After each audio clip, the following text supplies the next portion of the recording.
Believe it or not, there's actually a chicken coop under all those blackberries. We had been working on it for a while and it was clear that we needed help. So we hired someone with machetes, but what we didn't realize is they were actually going to spray herbicides as well. I was devastated by what the poisons had done and how close it was to my horses. I did quite a bit of research to figure out what we could do about all these toxins. We couldn't really afford to dig up all the dirt and have it taken away, so we found a 3-step process. First, we need to clean up all the debris.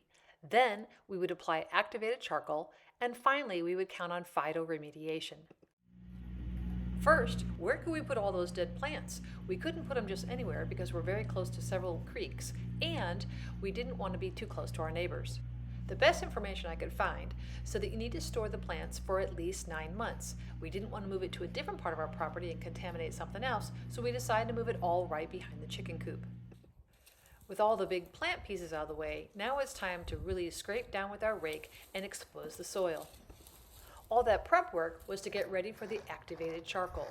That's liquid humate that soaks into the ground and it binds up the molecules of the poisons.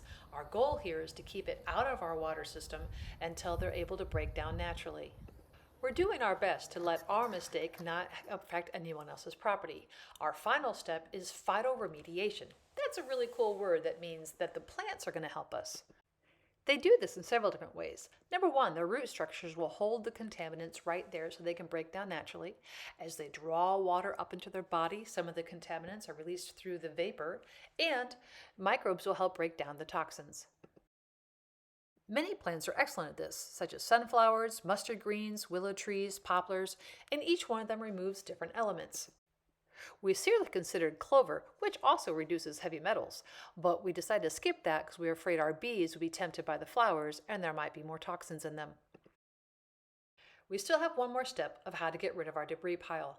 I have not found a great answer yet whether or not we can burn it or if we just need to leave it as a debris pile until it breaks down on its own. If you know of any good answers, we'd love to hear, and here's our favorite references so far. As always, thanks for dropping by. We hope you'll follow our YouTube channel and drop by bridlesandbreath.com to learn about our home study courses and our video library.